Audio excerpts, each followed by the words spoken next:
One of the comments I get a lot on my videos, especially since I started losing weight, it's about 30 pounds in the last 3 months, so almost roughly 10 pounds a month. I've been feeling better. I've been going through experiments and seeing what food I like to eat, what food I don't like to eat. Yeah, but the one comment that I get all the time is, well, he's living on calories in, calories out now. And I'm like you people, you don't understand. Like I have mentioned this so many times in my videos. It's like people are like, oh no, he eats all day. I don't eat much, right? I have a juice in the morning. Like I struggle so bad to get myself to eat. It's ridiculous. It's ridiculous. So people who are saying this are just, it's crazy to me when I watch this. And I know other people who are overweight also have issues like I do. And then there's the other end of the spectrum of people who eat 24 hours a day. Interestingly enough, I don't know why I've gotten into watching people who do like food competitions. They're all ripped. The majority of them that I see, they're all ripped. So I'm like, what is the difference here? Like, what is the difference? People who are not afraid to eat generally are skinny. And I wanted to talk about some of this. I've been reading also kind of a summary of the Minnesota starvation experiment. If I like it, I might actually spend $150 and get the manuscript. We'll see. But it reminds me a lot of what I've been researching, a lot of what I've been seeing on the Strong Sisters with interviewing that Kathleen Stewart. And I wanted to talk about it because this comment drives me absolutely crazy. If people knew, like I mentioned a couple minutes ago, like I'll have a juice in the morning, and then once I get started on something, I don't want to stop to eat. So like, I don't know, I might get started like this. For example, I'm making a video, then I'm gonna wanna edit it, then I'm gonna wanna figure out what music I want, and then I'm gonna have to figure out what the thumbnail is gonna look like, and then I'm gonna have to do this and that and this and that. That might encompass hours, right? And because it encompasses hours, I don't feel like stopping to eat, so I won't. So I might have something at, I don't know, 9 o'clock in the morning. I might not eat again till 4 o'clock in the afternoon. And it might be like a couple bananas. And then I'm like, oh man, I haven't really eaten all day. I'm so hungry. And this is what the trap I got stuck in the last time. And that's why I started adding the fake meats and a little bit of fat, because I'm like, I gotta make up calories, because if I don't, I'm gonna wake up ravenously hungry at like 3 o'clock in the morning or 4 o'clock in the morning. And then if I don't eat something, I won't sleep the rest of the day. So it's this vicious cycle that I get stuck in. And so when I decided to just be consistent, I decided to make everything that I was gonna eat all day up until dinner and have it in the fridge. That way, if I am editing a video or I'm doing artwork or I'm out, I can just bring the stuff with me and I'll eat it. And the consistency has been largely what has been causing the good effect of the consistency. It isn't that I'm eating less. As a matter of fact, I'm probably eating 1,500 calories, 1,800 calories more a day than I was when I was not losing weight. Now, I know I said in the last video that I wanted to cut out wheat. Wheat is like the only thing that I get addicted to, and I don't digest it well, so I don't think I do anyway. So I'm gonna cut it out again. I have one pizza dough that I left, that's left. And I think that's it. That'll be all of my wheat. That'll be tonight. And then starting over the weekend, I'm gonna just go back to rice and potatoes and see how that goes, because I have noticed that I've been retaining water a little bit more. And I think it's just because the wheat particles just kind of clog up my system, and I don't detox as well or whatever, or the lymphatic system gets clogged or whatever. But I wanted to talk a little bit about the Minnesota starvation experiment. Basically, they were trying to figure out how to help people that were starving in the war efforts and stuff like that. What was the best way to get people who were starving back to a point of health, right? So, and then so they had these volunteers who were largely Mennonites from what I've read, and they refused to use guns in the war. They weren't going to harm anybody, so they volunteered to go into the starvation project. And the average weight of these men, I didn't see the height yet, but the average weight of these men was 157 pounds, somewhere in that range. And the average calorie count was 3,200 calories per per person in the beginning. I haven't gotten to the starvation part. From what I've seen online, that 1,560 calories was considered starvation back then. And everybody's like, well, they were more active and blah, blah, blah. These people worked 15-hour jobs, and they were forced to walk 22 miles a day, and they had to do like classwork and stuff like that. So they kind of had a typical day, honestly, of what people might have these days. And if you really think about it, people are not less busy than they used to be. You know, like of course, you've got your OnlyFans people and YouTube people and stuff like that who are making money and might not be as physically active. But really think about it, like the inflation in all that has gotten to the point where a lot of people are working 2 or 3 jobs. You can't tell me that somebody's working 2 or 3 jobs is less busy than somebody back in the 1940s that was either working in an office or working for a union, and the union was making it so, I worked in unions. Unions make it so you only work the hours that you are asked to, so 40 hours, that's it, right? I worked for the second largest union in the country. We only had to work our bid was 40 hours a week. And if you worked over that, it was time and a half. And if you worked over 10 hours, it was double time. And if you worked on certain holidays, it was triple time. So they're not going to have you coming in working more than 8 hours a day unless they absolutely have to. So these people were either working in an office or they were working most likely in a union job. Of course, there was immigrants and stuff coming in, and they were working under the table. They were working in the sweatshops and all that kind of stuff. I know somebody's going to point out the 1%. So these people were not any more busy, and they were, on average, they were taking the average American meal size for the day at the time, and it was 3,200 calories. And if you look into these experiments, all of the diseases that we have nowadays is largely because of not having enough nutrients coming into the body to sustain it. So this calories in, calories out, and it's gotten so crazy. Now, I'm assuming thermodynamics at some point in the body does take effect, but it does not take effect at these low-ass calories that people are eating nowadays. And the reason I'm talking about this is because this is such a dangerous comment, and I've started deleting all of them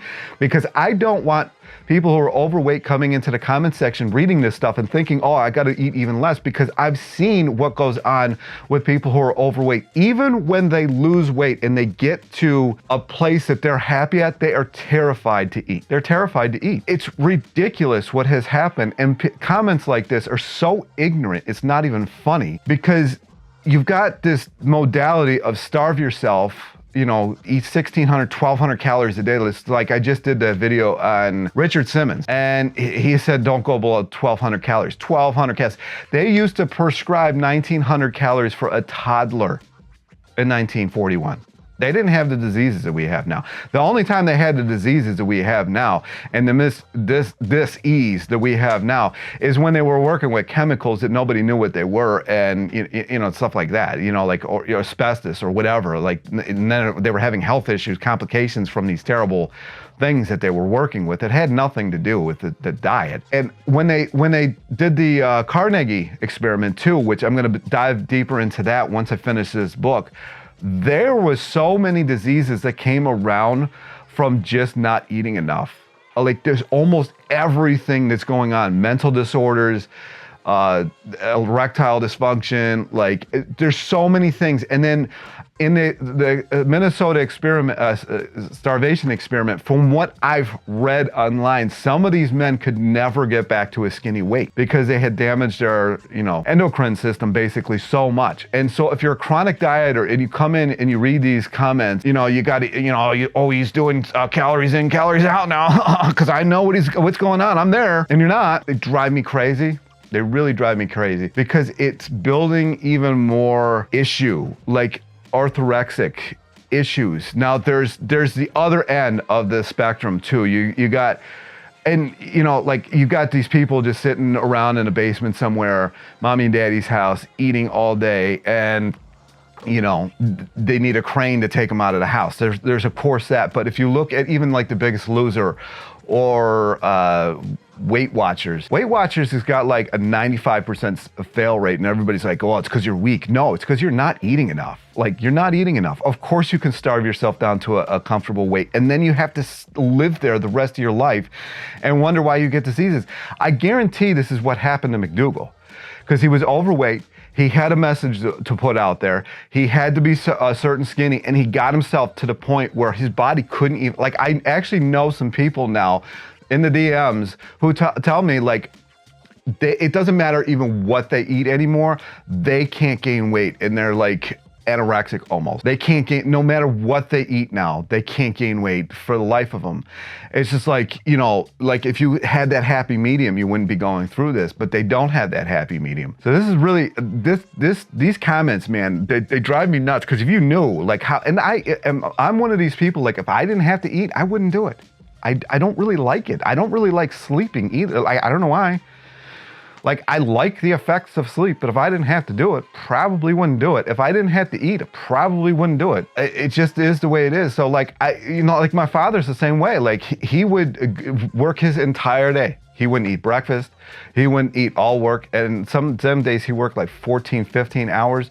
He would come home and just slam food down and go to bed, you know? And it's just, my sister, same way. We all do it. My mom's the same way. Like, I'm trying to break that cycle in this family because it's ridiculous. Like, it's ridiculous. You should not be living like that. Like when I interviewed, man, I can't think of anything today because I haven't, again, here's perfect scenario. I had a little bit of a juice today. I haven't eaten the rest of the day. Doing it again. And this is probably why I'm retaining water, because one of the things that they found in the Minnesota starvation experiment is when these men started losing weight really fast, the body would compensate for that by adding water weight instead. So it would look like they weren't losing weight because they were using one of the pools at University of Minnesota with some kind of apparatus where they could measure the density of the people comparatively to the weight on dry land, and they were noticing that while they looked skinny fat, basically the body wasn't allowing them to lose too much weight, so it would just start retaining water.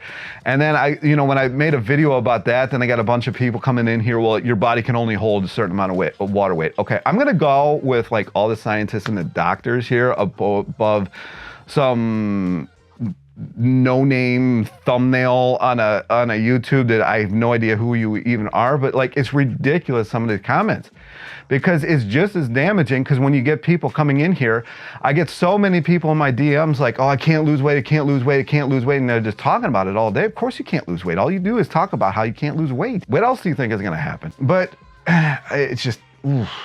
So crazy. So the more I'm reading this book, the more I looked into the Carnegie experiment, I'm like, wow. That one in particular, if you really look into that one, really like every disorder that's going on right now was found in this Carnegie experiment when they started lowering people's calories. So really look into that. These comments, man, they're crazy. Like perfect. You see me, Peter Rogers. Normally I'm like this, but I barely eaten today. I woke up at 4 o'clock in the morning because I apparently didn't eat enough last night. Like it's crazy. So I keep going through these, like, I'll do great for like a couple months, like 2-3 months. And then I'm like, oh, well, that all worked. I just don't feel like eating anymore. And it's just like, I just stop eating. It's crazy. So the comments, and ironically, the month that I've been struggling with this a little bit more than I wasn't struggling with it the first and second month, but this last month I was kind of struggling with kind of eating, is the month that I lost only 5 pounds comparatively to 10 to 12 pounds the months prior when I was eating more. So sorry, your little calories in, calories out is just so bogus, it's ridiculous. It's gotten so bad, actually, I started buying these things again, these candies again, just to try to like have them around so I'll at least eat something, because I've been doing a lot out. Like I've been down in the city, I've been down at the parks and stuff working on this project that I'm working on, and I'm like, oh shit, I didn't eat all day. So I'm kind of putting the correlation here together is like, oh yeah, I've been doing it again. So I really have, this is like a video for myself too. Like, note this, watch this experiment that I'm doing on myself. The month that I wasn't eating as much as the months prior, I lost less weight and I've had way more water retention. Watch this whole thing.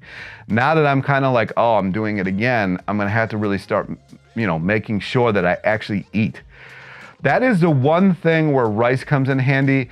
And I kind of like, and I didn't really eat much rice this last month. Three dry cups of rice will kind of catch you up for the day pretty quick. So that's like a beautiful thing. I don't know how you catch yourself up on potatoes. If you're trying to do it mostly on potatoes, you're really gonna have to be consistent all day. But these comments, man, they're just so ignorant. It's not even funny. It's just the ignorance. Like they proved that like you need to get to like for a 157-pound male, they had to be around 3,200 calories to maintain their body weight, not gain, not lose. To maintain their body weight, they needed to be around 3,200 calories for 157 pounds. And then somebody's gonna come on, well, that's to maintain 157 pounds, so you should only be eating 100 calories. This is the new mentality. It's just not like, look at the Carnegie study, which I'm going to eventually review, the symptoms from starvation and what's going on today. And tell me it's not a direct correlation. Tell me that, a lot of these doctors and a lot of these, like Richard Simmons is a perfect example, because I never thought that dude looked healthy. Never. You always look like a skinny fat. Guarantee you was living on that 1,200 calories a day. Guarantee you McDougal was living on as little calories as he possibly could. You even see it in that Spud Fit guy. This guy was eating potatoes ad libitum, and then all of a sudden, he's talking about restricting calories and living on that 50-50 plate. The years that I've been through this, and then they did that experiment on me where they calculated how many calories I needed in a day. I forget what it was. I have it written down somewhere. It was either 2,400 or 3,200. I forget what it was. And they literally were making meals for me, and I was gaining weight. And I probably was gaining weight because I was starving myself on keto prior to that. I didn't know that. They didn't even know that either. And this Minnesota starvation experiment was around for 60 years before that I was put on this. For 60 years, that thing was around. People knew about it, but these doctors didn't know about it. So they're like, oh, you're gaining weight on this. Let's cut your calories. And then they're like, oh, wait, your hormones are completely tanking. I can't figure out why. Your sleep is terrible. You smell terrible. Like, it's ridiculous. You're gaining weight again. Like, and it's just this constant roller coaster. So if you're making these comments, the last example I'm going to use is myself at the post office. I was in house because I've always had this foot issue. I can't like walk up and down stairs all day like a carrier would. Even with this foot, like in the small offices that I was working in, because Pennsylvania's got the most zip codes in the country of any state in the country. So I was smaller post offices. I think the most I ever worked with was like 22 routes or something like that in Pennsylvania. I even there would average walking 8 to 12 miles a day in-house based on what my phone would say. But when I came here in these much bigger offices, I average walking 12 to 17 miles a day. So even if you have like an in-building job, chances are you walk a lot more than you really think you do. Unless you work from home, then, maybe you don't. I don't know. Anyway, that is my video. That is my kind of disgust with that comment. Because it's very dangerous. Because I've seen what people who are overweight, or people who were overweight and lost weight, like lost a lot of weight, they're terrified to eat. It's crazy. They're terrified. And the ones who are terrified to eat, they almost always gain the weight back, because at some point they go on this binge that they can't even get themselves out of. That's the video. Anyway, comments, questions down below. If you think it's worthwhile sharing, go for it. Like, subscribe. But yeah, that is one dangerous statement, especially seeing how people are already starving themselves as it is. Anyway, talk to you in the next one. Peace. Also, go check out my photography project that I'm working on. I'm going to link the Instagram down below in the description section. Go check it out. It's been a lot of fun so far, so let's see how this goes. But yeah, anyway, thanks for watching, and go check my Instagram out. Peace.